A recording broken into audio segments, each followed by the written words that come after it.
दोस्तों, आपके मन में अश्लील गंदे विचार चलते हैं या फिर बेफिजूल मन में विचार चलते रहते हैं जिनका आपके वर्तमान से कोई लेना देना नहीं है, या फिर आपका मन बेलगाम घोड़े की तरह भटकता रहता है, तो यह कहानी सिर्फ आपके लिए है। दोस्तों, यह सिर्फ कहानी नहीं है, बुद्ध भगवान के ज़माने की सच्चाई रही है। आप अपने मन को शांत कैसे करें, अपने विचारों को कैसे देखें और पढ़ें, आप ध्यान कैसे करें, ऐसे ही अनगिनत सवालों के जवाब इस कहानी में छिपे हैं। इससे पहले कि आप इस कहानी में मगन हो जाएं, चैनल को सब्सक्राइब करना ना भूलें। बुद्ध भगवान के समय की बात है। बुद्ध भगवान का एक शिष्य था। वह नया नया दीक्षित हुआ था। उसने अभी अभी संन्यास लिया ही था। जैसे सब भिक्षा मांगने जाते थे, इसी तरह यह साधक युवक ने बुद्ध भगवान को पूछा, मैं आज कहाँ भिक्षा मांगने जाऊँ? तथागत बोले, मेरी एक श्राविका है, वहाँ चले जाना। भिक्षु वहाँ चला गया। श्राविका ने भिक्षु को खाने का निमंत्रण दिया और भीतर आने को कहा। वह जब भोजन करने को बैठा तो वह बहुत हैरान हुआ। रास्ते में ऐसे ही भोजन का भिक्षु ख्याल करते हुए आया था। यह भोजन उसे प्रिय था, पर उसने सोचा था कि कौन मुझे देगा, आज कौन मुझे मेरे प्रिय भोजन को देगा। वह कल तक राजकुमार था और जो उसे पसंद था वो खाता था, लेकिन भिक्षु उस श्राविका के घर वही भोजन देखकर बहुत हैरान हो गया जो उसने सोचा था। संयोग की बात है, वही आज बना होगा। भिक्षु सोच में पड़ गया और वह सोचा कि यह संयोग की बात है, वही आज बना होगा। जब वह भोजन कर रहा है, उसे अचानक ख्याल आया, भोजन के बाद तो मैं विश्राम करता था, लेकिन आज तो मैं भिखारी हूँ। भोजन के बाद वापस जाना होगा, 2-3 मील का फासला धूप में तय करना होगा। वह श्राविका पंखा करती थी। उसने कहा, भंते, अगर भोजन के बाद 2 क्षण विश्राम कर लेंगे तो मुझ पर बहुत अनुग्रह होगा। भिक्षु फिर थोड़ा हैरान हुआ कि मेरी बात किस भांति पहुँच गई इसके मन तक। फिर उसने सोचा, यह भी संयोग की बात होगी कि मैंने भी सोचा और श्राविका ने भी उसी वक्त पूछ लिया। श्राविका ने विश्राम के लिए चटाई बिछा दी। यह विश्राम करने लेटा ही था कि उसे ख्याल आया, आज ना तो अपनी कोई शैया है, ना अपना कोई साया है, अपने पास कुछ भी नहीं है। वह श्राविका जाने लगी, फिर लौटकर रुक गई। उसने कहा, भंते, शैया भी किसी की नहीं है, साया भी किसी का नहीं है, चिंता ना करें। अब संयोग मान लेना कठिन था। भिक्षु के लिए अब यह संयोग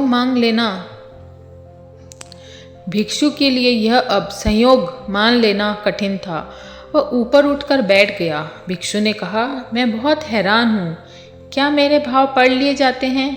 क्या मेरे विचार आप तक पहुँच जाते हैं? वह श्राविका हंसने लगी। उसने कहा, बहुत दिनों से ध्यान का प्रयोग करने से चित्त शांत हो गया है।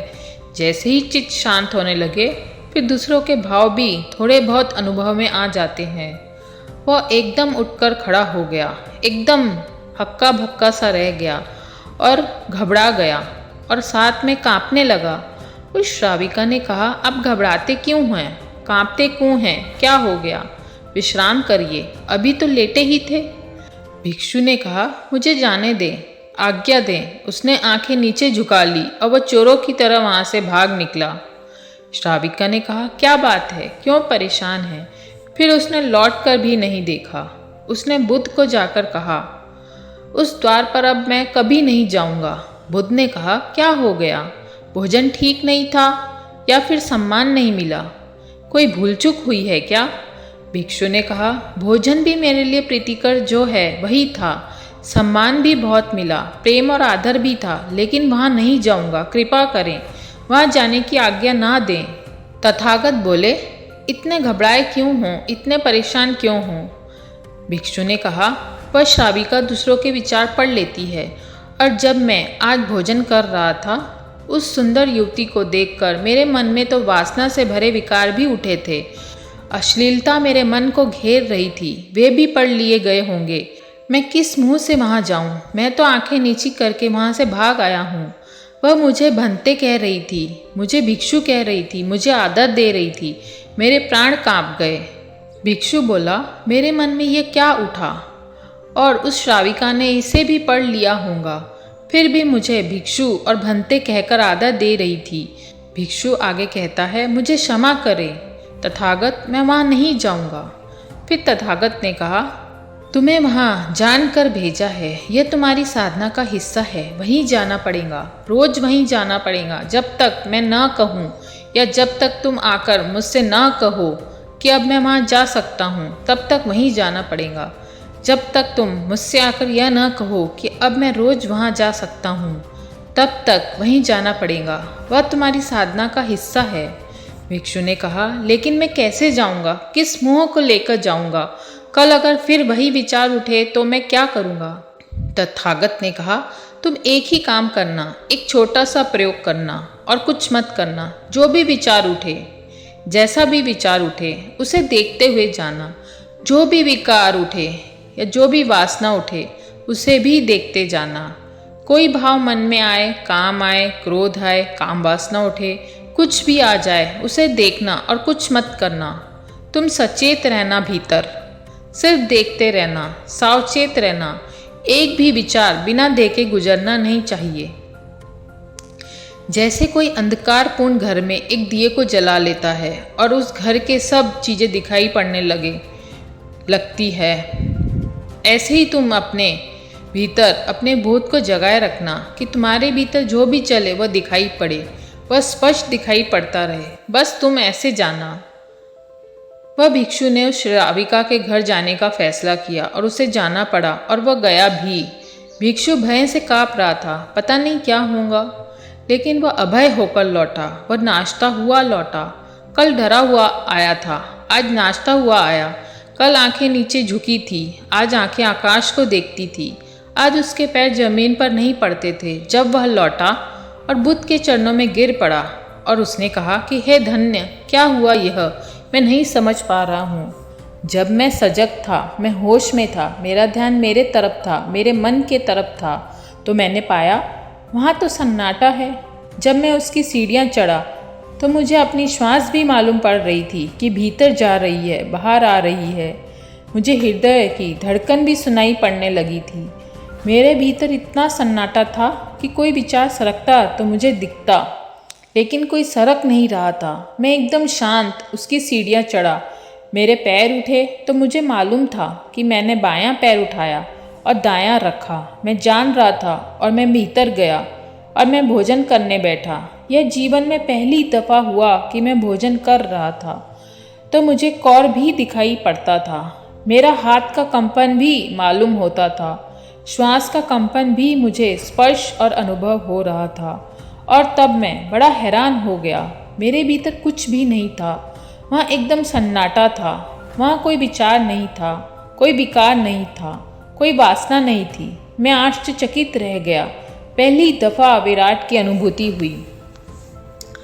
बुद्ध ने भिक्षु से कहा, जो भीतर सचेत हैं, जो भीतर जागा हुआ है, जो भीतर होश में है, विकार उसके द्वार पर आने वैसे ही बंद हो जाते हैं। जैसे किसी घर में प्रकाश हो तो उस घर में चोर नहीं आते। जिसके घर में प्रकाश हो तो उस घर से चोर दूर से ही निकल जाते हैं। वैसे ही जिसके मन में बोध हो, जागरण हो, अमूर्छा हो, अवेयरनेस हो, उस चित्त के द्वार पर विकार आने बंद हो जाते हैं, वे शून्य हो जाते हैं। इस तरह भिक्षु अपनी वासना और कामना के विचारों से मुक्त हो गया और मन से मुक्त होकर जीने लगा। वह अपनी परीक्षा में सफल हो गया। दोबारा उसे कभी भी इस तरह के विचार उसके मन में ना घिरे कि उसे शर्मिंदा होना पड़े। अब भिक्षु उस श्राविका के घर निर्डरतापूर्वक बिना कोई भय से भिक्षा लेने जाता था। उसने अपने मन को वश में करना सीख लिया था और ध्यान करना सीख गया था। वह दोस्तों, अगर अपने मन के विचारों से, काम वासना से मुक्त होना है तो आपको ध्यान सीखना ही सर्वोत्तम मार्ग है। दोस्तों, इस कहानी से हमें सीख मिलती है कि जैसे हम वर्तमान में रहते हैं, सारा हमारा ध्यान इस वक्त में रहता है, वैसे ही हम बेफिजूल मन के विचारों से मुक्त होने लगते हैं। जैसे ही होश का दिया जला, वैसे ही मन रुक जाता है। मन का चलना ही मूर्छा में जीने को ही भूत और भविष्य में जीना कहते हैं। जैसे ही आप अपना सारा ध्यान इस क्षण में जो भी घटित हो रहा है उसमें लगाते हैं तो आप भविष्य और भूतकाल से मुक्त होने लगते हैं। वैसे ही आप वर्तमान में आते हैं, आपका सारा ध्यान इस क्षण में जो घटित हो रहा है उस पर होता है, तो उस चित्त की अवस्था को अमनी अवस्था कहते हैं। सारे दुख, दर्द, चिंताएं, संताप मन के चलते ही विद्यमान होती है। जितनी तेजी से मन चलता है उतनी ही तेजी से दुख का एहसास होता है, चिंताओं से भरा हुआ महसूस होता है। मन और श्वास का आपसी संबंध है। आपकी सांसें बहुत तेज चल रही है तो आप बहुत विचलित महसूस करेंगे। आपका मन बहुत विचलित है तो आपकी सांसें तेज चल रही होगी। अगर आपने सांसें शांत कर ली तो मन अपने आप शांत हो जाएगा, या फिर उसके उल्टा अगर आपने अपने मन को शांत कर लिया तो आपकी सांसें शांत हो जाएंगी। तो आप जब भी कई गंभीर दुख में हो, चिंता में हो या कोई विचार की आपाधापी में हो तो आप अपनी सांसों पर ध्यान दें। यह धीरे धीरे आपके विचारों की आपाधापी को शांत करती चली जाएंगी। यह एक दिन में नहीं होने वाला दोस्तों। कम से कम कोई भी नई आदत डालने के लिए 11 से 21 दिन लगते हैं, ज़्यादा से ज़्यादा 3 महीने लगते हैं। सांसों पर ध्यान देना और डायरेक्ट अपने मन के विचार को देखना कठिन प्रतीत होता है, तो दोस्तों एक और प्रयोग कर सकते हैं, सबसे आसान और सबसे सरल प्रयोग। जब भी आपको समय मिले 1 से 2 घंटा आप बैठ जाएं, एक कॉपी पेन ले लें, जो भी आपके मन में चल रहा है उसे लिखते जाएं। प्रयोग करते करते धीरे धीरे जब आपको इसकी आदत हो जाए तो अपने मन को साइलेंटली ऑब्जर्व करना सीखें। प्रयोग आपको आपके मन को पढ़ने में मदद करेगा। बस चुपचाप देखते जाएं और जो भी मन में चल रहा है वो लिखते जाएं। कोई भी निर्णय नहीं करना है, आपको ऐसा नहीं कहना है। अगर कोई फिजूल विचार अगर आ गया तो आपको ऐसा नहीं कहना है कि ये क्या फिजूल विचार था। अगर कोई अच्छा विचार आ गए तो आपको ऐसा भी नहीं कहना है कि ये क्या अच्छा विचार आ गया। एक्साइटमेंट में नहीं चले जाना है और बिना अटैच हुए सिर्फ आपको देखते और लिखते हुए जाना है। बिना निर्णय के देखना है, जानना है और ऐसा बर्ताव करना है जैसे आपके घर के सामने अगर रोड है और ट्रैफिक आती जाती है तो आप निरपेक्ष होकर बिना अटैचमेंट होकर उसे देखते हैं। कोई आया कोई गया, आपको उससे कोई लेना देना नहीं। आपको अपने विचारों से तालमेल नहीं बिठाना है। जो आ गया, जो चला गया वह विचार चला गया। यह प्रयोग करने से आप जानकर चकित रह जाओगे कि आपके मन में अनगिनत फिजूल विचार चलते हैं जिनका कोई लेना देना ही नहीं। अगर दोस्तों आपको यह भी तकनीक कठिन प्रतीत होती है तो दोस्तों एक और सबसे सरल ध्यान टेक्निक है अपनी सांसों को गिनना। इसका वीडियो मैंने डिस्क्रिप्शन में भी दिया है और चैनल में भी अवेलेबल है। अपनी सांसों को गिनना, 21 बार उठते गिरते गिनना, ऐसे ही 7 चक्र करना है।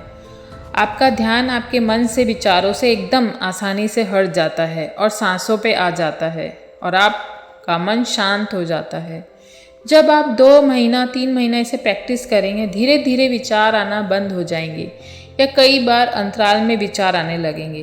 धीरे धीरे आपकी अपने आप आंखें बंद होने लगेंगी। कुछ समय बाद सन्नाटा सा छाने लगेगा। ध्यान में प्रवेश कर जाओगे, आपको पता ही नहीं चलेगा, भारहीन महसूस होने लगेगा। असल में ध्यान की सबसे सरल लेकिन सबसे कठिन यही तकनीक दुनिया में अलग अलग तरीके से बताई जा रही है, लेकिन सबसे असली टेक्निक यही है, बैठ जाना और अपने अंदर झांकना। मन में, शरीर में क्या क्या घट रहा है उसे बिना निर्णय पूर्वक, बिना अटैच हुए देखते जाना। इसलिए बुद्ध भगवान को आत्मज्ञान के लिए 7 साल लग गए और वहीं महावीर को 12 सालों तक तपस्या करते रहे, जबकि उन्होंने अपना घर परिवार सब कुछ त्याग दिया था। घर परिवार संसार में रहते हुए ध्यान करना असल में कठिन तपस्या है। घर परिवार में आपको हर एक छोटी छोटी चीज़ों का सामना करना होता है। अच्छा बुरा, दुख सुख, भौतिक संसाधनों की कमी, कई तरह की चुनौतियां हमारे समक्ष होती हैं। हम तो क्षण क्षण विचलित होते चले जाते हैं। इसलिए दोस्तों, जिस तरह आप रोज़ फ़ोन में घंटों लगे रहते हैं, इसी तरह मन को एक फ़ोन समझें और उस पर स्कैन करें फ़ोन को हर वक्त स्क्रॉल करते हैं, लेकिन मन को स्कैन करें। फ़ोन को आप हर वक्त स्क्रॉल करते हैं, इसी तरह मन को भी स्कैन करना सीखें। दोस्तों, 1 से 2 घंटा अपने लिए अवश्य निकालें। यह तकनीक रोज़ रात सोने से पहले कर लें ताकि बेफिजूल विचारों से आप रोज़ छूटते चले जाएं। अगर कभी 10 से 12 दिन समय निकालकर विपस्सना मौन शिविर एक बार ज़रूर कर लें, जिससे आपको एक आदतन तकनीक मिल जाए ताकि घर में आकर आप आसानी से कर सकें। दोस्तों, जैसा भी हो, जब तक आप यंग हैं, जवान हैं, समय जैसा भी हो कट जाता है, निकल जाता है, लेकिन जैसे ही बुढ़ापा दस्तक देने लगता है, हर समस्याएं, हर दुख दर्द, हर एक पीड़ा, हर एक वासना, हर एक तकलीफ, छोटी से छोटी तकलीफ बढ़ चढ़कर आपको तकलीफ पहुंचाने लगती है। इसलिए समय रहते ही, समय बीतने से पहले ही अपने मन के घोड़ों की लगाम अपने हाथों में ले लें, ताकि जब तक सांसें हैं तब तक जीवन आनंदमय और शांत बीते। दोस्तों, इस चैनल में शुरुआती समय में कुछ और भी ध्यान विधियां बताई गई, जैसे मॉर्निंग मेडिटेशन, अपने विचारों को कैसे शांत करें, वर्तमान मेडिटेशन, ग्रैटिट्यूड मेडिटेशन, इस तरह के कुछ वीडियो अपलोड किए गए हैं। कृपया उसे अवश्य सुनिए और साथ ही सबकॉन्शियस माइंड प्रोग्रामिंग कैसे करते हैं, इसका भी वीडियो उसमें दिया गया है। और भी ध्यान के वीडियो दिए गए हैं, कृपया उसे भी अवश्य सुनिए। दोस्तों, अगर इस वीडियो से आपको कुछ सीखने मिला तो कमेंट करके अवश्य बताइए। साथ ही लाइक, शेयर, सब्सक्राइब करना ना भूलें। आप सबके जीवन का हर एक क्षण आनंद और मंगल से भरा हो, ऐसे ही आशा करती हूँ। दोस्तों, फिर मिलेंगे नए किस्से कहानी के साथ। तब तक शुभेच्छा।